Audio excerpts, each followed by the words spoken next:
Hello and welcome back on my channel. Thank you so much for joining me again for another short story reading time. If you're new here, hi, my name is Cece. Today we're looking at the Once Upon a Bookclub Advent Calendar, and in this Advent Calendar we have received 12 short stories, of which I am reading you story number 7 today, and each story comes with a gift. This is the gift. We are getting a book today, so we know that, but we obviously don't know which one.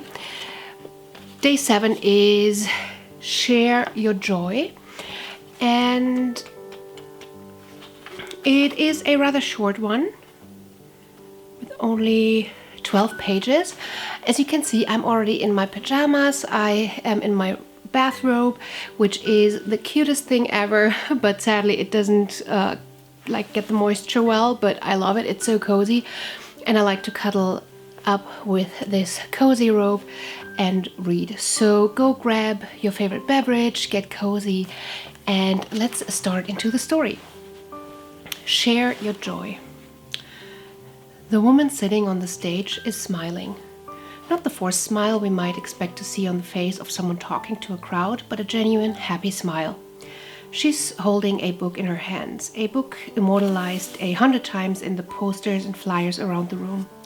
There is a smaller book in her lap, almost indistinguishable from the shadow she casts. The air is filled with excitement, a real, tangible feeling, despite the hush in the room. The woman remains quiet, still as the hush deepens. The lights on either side illuminate the deep wrinkles in her skin and the deep purple of her headscarf. Despite looking so small, so frail, so alone, the woman commands attention, commands respect. She wheels herself forward, towards the edge of the stage. She's strong, and she is beautiful. And when she speaks, her voice does not waver. When she looks out at the people who have arrived to hear her speak, perhaps even to judge her on behalf of the masses, she does not hesitate, for she is exactly where she should be. I never planned to be a writer. She looks around at the audience, smiling gently, a faint feeling of amusement emanating from her being. Usually people are shocked when I tell them that, but it's the truth. In all honesty, I never much expected to be any more than I was: a wife, a mother, a daughter, a sister. I worked hard, but never wanted much of a career. I was happy. The woman closes her eyes and smiles, so much pure joy evident on her face. But one unexpected evening, I met a woman who changed my life forever, and I will always be grateful for the magic she gifted me. So today, I am going to tell you how I came to know her, so that perhaps you will fall in love with her story as much as I did. The audience claps politely, fidgeting as they ready themselves for the unique quiet that comes only during the telling of a story. The woman opens the book to the very first page and begins reading, the words flowing through the space as much a part of the room as the air itself. This is the foreword of Emily's story. It was dark and cold in the dead of winter, and I was in hospital.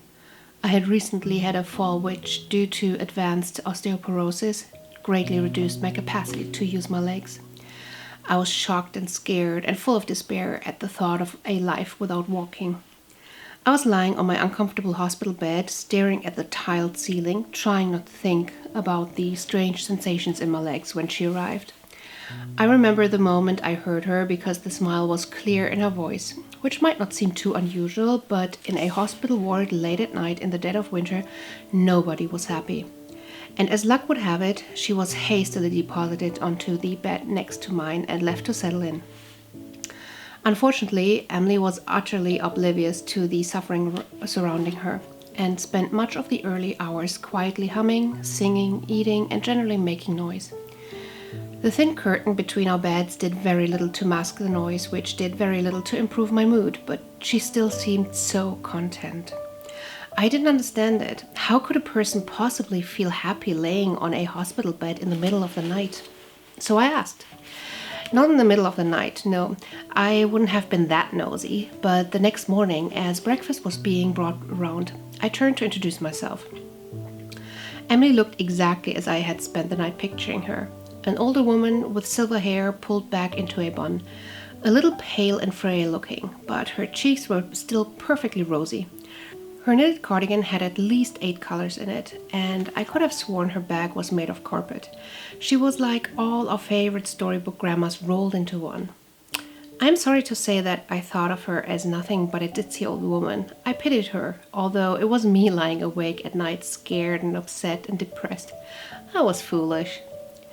I needn't have worried about introducing myself, as Emily certainly would never have allowed herself to leave that room without getting to know at least one person. I distinctly remember the first words she said to me, simply because they were so unexpected. She did not say hello, tell me her name, or make any kind of small talk. She dived straight into questioning me. How old was I? Where did I live? I think I was actually quite pleased underneath the confusion that it was me she had chosen to talk to. I wonder if she knew even then how sorely I needed a friend. But I was scared and alone in hospital, and I wasn't in the mood for making things pleasant. I'm sad to say I was not particularly polite to begin with. I was pleased she had spoken to me, but I hadn't planned on talking about myself. I wanted an escape, not to be reminded of the life that had turned up so upside down. Luckily, she didn't seem to mind, just carried on with her food. I don't think she really ate that much of it, just pushed it around her plate. I remember feeling in awe of someone who could appear so nonchalant after arriving at the hospital so late at night. Honestly, I don't think it was possible to shock that woman. I don't know what stories she had heard in her time, but I know I never saw her so much as bat an eyelid through the weeks of her hospital stay. The audience laughs, and a woman takes a sip of water, looking around at the crowd, mesmerized before her. Although she is still confident, her back straight and her gaze direct, she is no longer smiling and her eyes are sad, but her voice still does not waver. As she mulled over her food, she scribbled in a leather-bound notebook, which really intrigued me. The woman was so frail and sickly looking, but wrote with a fever I had never seen in person before. When I asked, she explained that she wrote down all the stories she was ever told, the love of everybody who shared their life with her. I finished my breakfast pondering the woman beside me. This colorful woman with a strange bag and a notebook full of lives. She was different to everybody I had ever met, and despite my depression and my fear, despite the monochrome world in which I lived, I found myself intrigued. I wanted to learn about her. I wanted to learn her story. It had been almost an hour before I answered her. I offered her a deal. I would tell her my story if she told me hers. After some consideration, she agreed to share her life with me, but only after I had finished. I wonder now if she had ever been asked to share her story with a friend before, but I didn't ponder that at the time. No, I was too busy contemplating where to start my story. So I started from the beginning. I told her about my life as a child in a happy home, learning 2 languages and 2 cultures. Of helping my mother in the kitchen and greeting my father after work. I remember how I chased my brothers and the smell of food that seemed to linger at our home even when it was night and the stove was off. I remember it all, and by the time I was finished, it was almost lunchtime and I was smiling. Emily wrote down my words, or at least some of them, and did me the honor of not interrupting as I told my tale. She asked only one question on that particular subject. She wanted to know if my childhood was happy. I feel so privileged to be able to say that I answered her question positively. I nodded and smiled as a nurse brought over our food and asked how we were. We chatted amicably over lunch about everything from our favorite foods to our star signs. She even asked me what the meaning of my name was. Not that I had a clue at the time. I grew quiet when the doctors arrived to do their checks and provide our medication. Seeing as I was unable to walk, I was in need of a great deal of care, and I will be forever grateful for everything that those nurses and doctors did for me. Emily didn't ask about my health, and I did her the grace of not asking after hers. We spent enough time in that hospital talking about our pain. The woman fidgets a little and her distress is clear. Her eyes look towards the back of the room, focusing on a memory that the audience cannot begin to understand. She blinks the memory away in seconds, but the audience has seen the pain in her face. It was through this experience that I came to realize how much of our lives we owe to perfect strangers. I would not be sitting before you today without the eye-watering goodness of everybody at that hospital. The healthcare professionals, to be sure, but also the cooks, cleaners, porters, administrators, and assistants. They all deserve our eternal gratitude. There are a few cheers and whoops from the listeners, and the woman's cheeks redden with a light blush as she continues. I think we both dozed a little after that afternoon until my daughter came to visit. She had brought chocolate-covered Brazil nuts, which have always been my favorite. I offered one to Emily, but she declined. She said she couldn't understand why anyone would want to ruin perfectly good chocolate by adding nuts to it. I pretended not to hear it. The three of us chatted for a while, but when my daughter started questions about my condition, Emily not so subtly set off for the loo. I was glad to tell my daughter that although my legs felt no better, the sinking feeling in my stomach had begun to lessen slightly. She suggested I had gotten used to the thought of not walking, but I wasn't so sure. After a short discussion on the merits, or apparent lack thereof, of physiotherapy and a high-protein diet, we decided to give credit to the range of medicine I was taking. When Emily eventually made it back from her adventure, she announced she was tired and wanted to nap. She did look a little pale, but I wasn't worried. We were in a hospital. She was supposed to look sick. That evening, we talked a little more about my teenage years and all the heartbreak that comes with it. The friends I made, the boys I thought I fell in love with, and the calamity that was my finding my place in the world. So young and free, with a whole world to explore. I wasn't dragged down by thoughts of careers or families. I just was. It was beautiful, unlike any other time in my life. Emily and I giggled like the teenagers we wished we were as I told her about the antics of my youth. And I could not help but think that when she told me her story in turn, I would be hearing a very similar tale of teenage heartbreak and mayhem. The woman smiled out into the room, the nostalgia palpable in the air. Let us take a moment here to remember ourselves in our teenage years, to remember what it felt to be young and wild and to think we knew it all. I know none of us have felt that way since.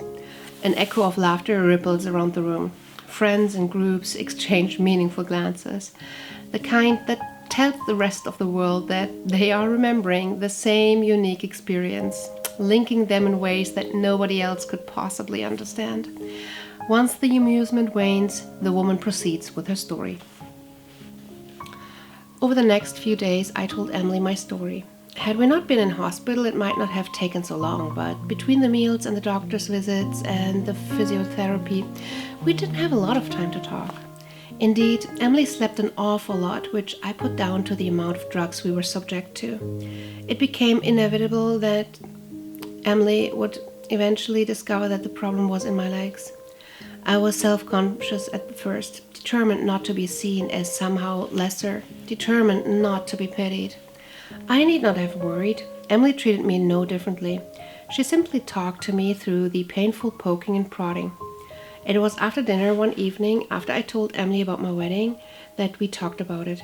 She asked about what had happened, and I explained my chronic illness and how I had been dreading this since my diagnosis years before.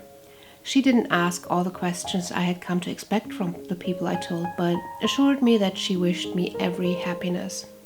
She in turn confessed that her liver was damaged, also due to a long-term condition, though she didn't tell me what condition that might be.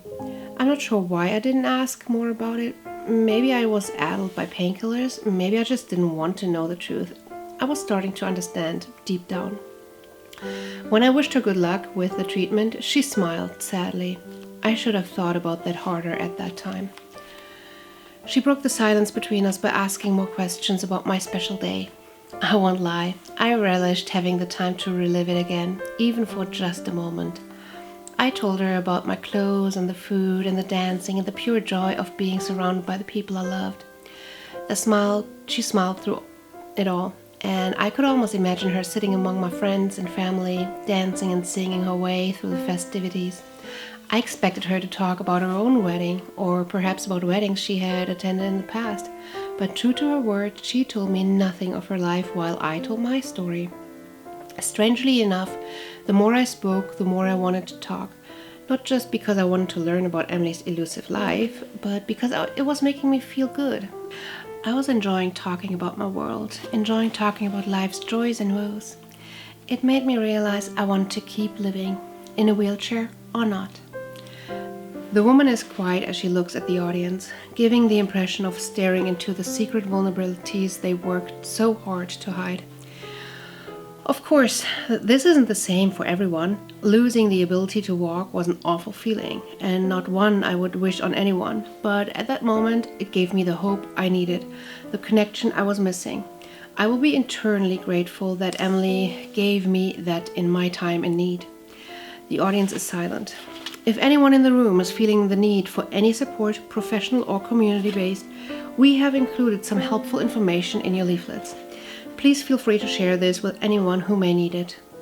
The silence is destroyed by the flashing of cameras as the woman holds up an example, followed by an immediate murmuring and shuffling of papers as the crowd sifts through the leaflets on the laps.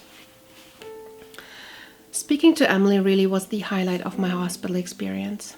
Even when we weren't discussing my life story, she was so bright and full of energy, always ready with a quip or a joking comment, always unfaltering, polite, thankful to the nurses, and general joy to be around.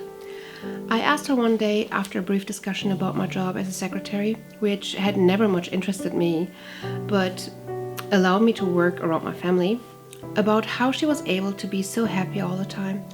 I suppose you can probably guess by now that she wasn't particularly forthcoming with her answer, and after a very convoluted 30-minute discussion about the true meaning of happiness, I dropped the question.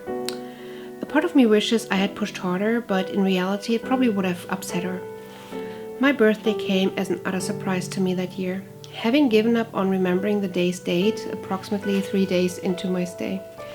I had been in hospital a few weeks by then and was thoroughly fed up. So when my daughters and grandchildren arrived bearing cake and balloons, I shrieked with joy. I introduced them to Emily, who by then had heard about my entire family thrice over and still found more questions to ask. And we had a fantastic afternoon, by hospital standards anyway. My family escorted me down to the courtyard for a cuppa, and the children were simply dazzled by my wheelchair. Emily declined the invitation to join us and stayed in bed, pleading tiredness. So the kids piled onto my lap and off we went. The night was the best I had felt in a long time, and I spoke to Emily at length about how I looked forward to watching my grandchildren grow, about all the new experiences I could have once the doctors were satisfied I could manage on my own. Emily, on her part, simply listened, laughing along to my outrageous claim that I would eventually scale Everest. We giggled together until the other patients asked us to quiet down and got comfortable in our beds. Just as I was falling off to sleep, I remember her quietly murmuring to me, "Keep that joy," she said to me, "and share it with all you can." The woman looks out over the audience, tears in her eyes, and her voice at last cracks. They were the last words Emily ever spoke to me. The audience is silent as the tears fall down her face. Many of them are crying too. It is still silent as the woman wipes her tears and takes another sip of water. Her hands are shaking, but when she resumes speaking, her voice is steady once more. When I awoke that morning, I turned to wish my friend a pleasant morning, to find her bed empty, neatly made and tidied, waiting for the next person to fill it. I must have screamed or cried or something because a nurse came running over. From the look on her face, my reaction had been anticipated. She squeezed my hands as I shook. I knew Emily had been sick. I just hadn't realized how sick. I tried to get all this out to the nurse, and I think she must have understood because she rubbed my back and told me I couldn't have known that I had been a good friend to her in her last days. I don't know how long that nurse held my hands for, but she was eventually replaced by another nurse who pressed something into my shaking hands. I couldn't tell what it was at first, my eyes full of tears, but when I realized, my heart stopped. Emily's notebook. Stuck to the cover was a small post-it with a few words written in shaky handwriting. Share your joy. And now we're opening our gift. with the words, the woman holds up the leather-bound book that had sat so unassuming in her lap, the pale yellow of the note visible even to the back row. So, the way that it sounds, it feels like this should be a notebook, but I thought it's like a book day.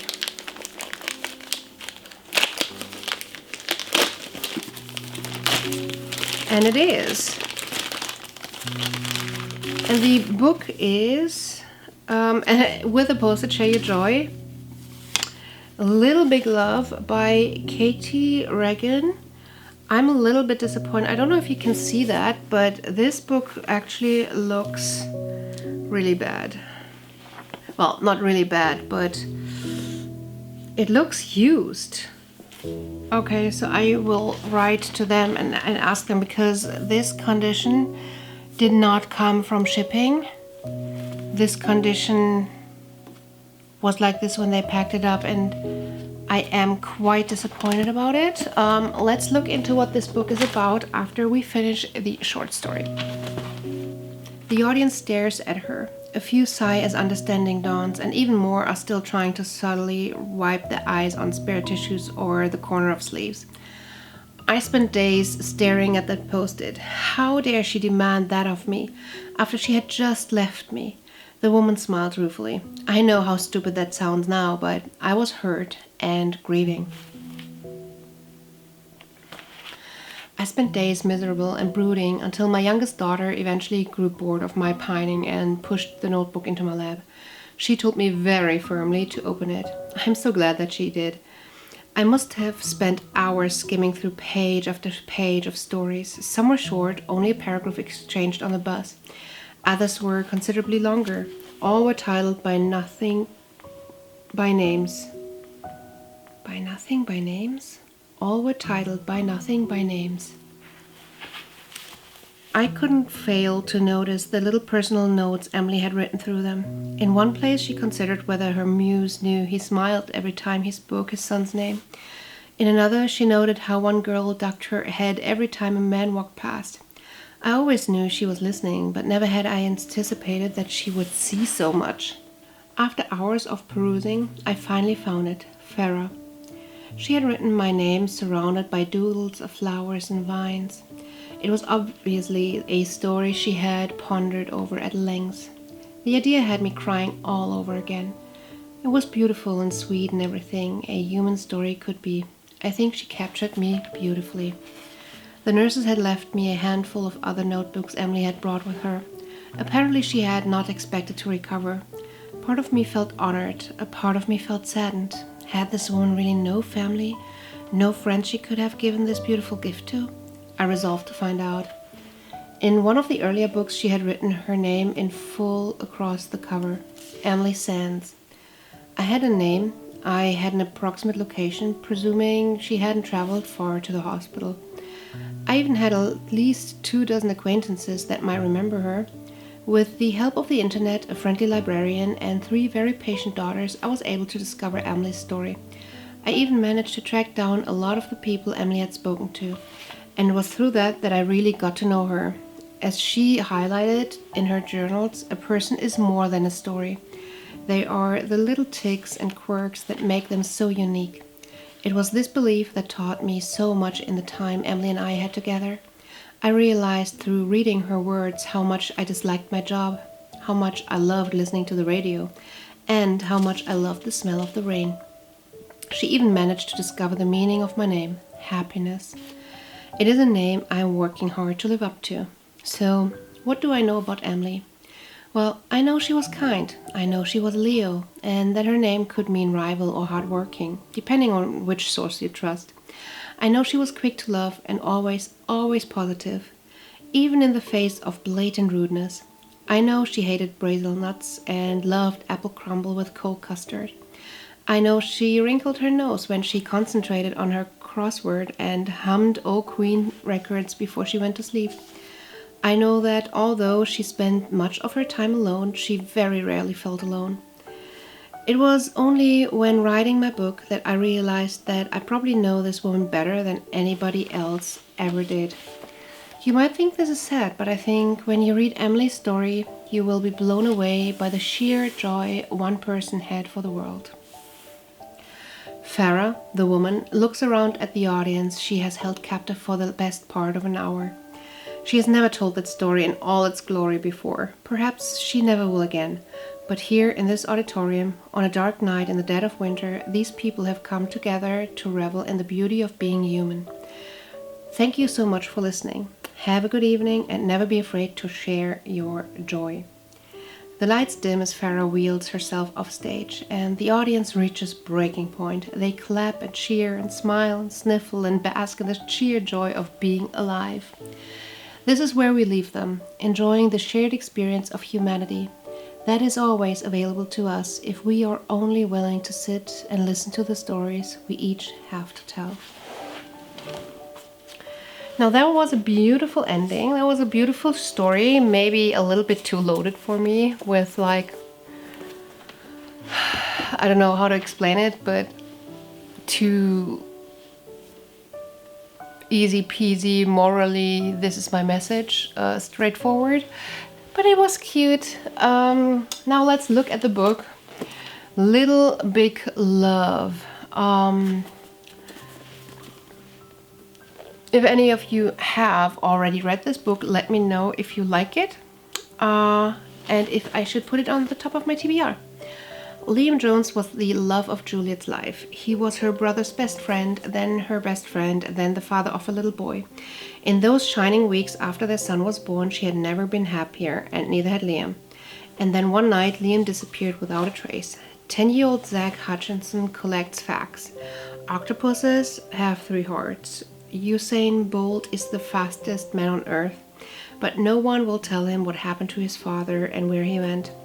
When Juliet inadvertently admits that his father is the only man she's ever loved, Zach decides he's going to find him and deliver his mom the happily ever after she deserves. But Liam left for a reason, and as Zach searches for clues about his father, Juliet begins to rebuild what shattered so many years ago. An unforgettable, heart-stopping story of the secrets we keep and of love in all of its many forms. I don't know. Do you think I would like it? Is this more of a love story which is going to let my eyes roll to my back? Or is this more of a heartbreak and secret story that I'm going to be invested in? What do you think? Bets on if I like it? Anywho, this is it for today. I hope you enjoyed listening to this little story. Let me know what you think of the story of the book by reading it, and I hope to see you again on my channel real soon. Until then, bye! Just love it.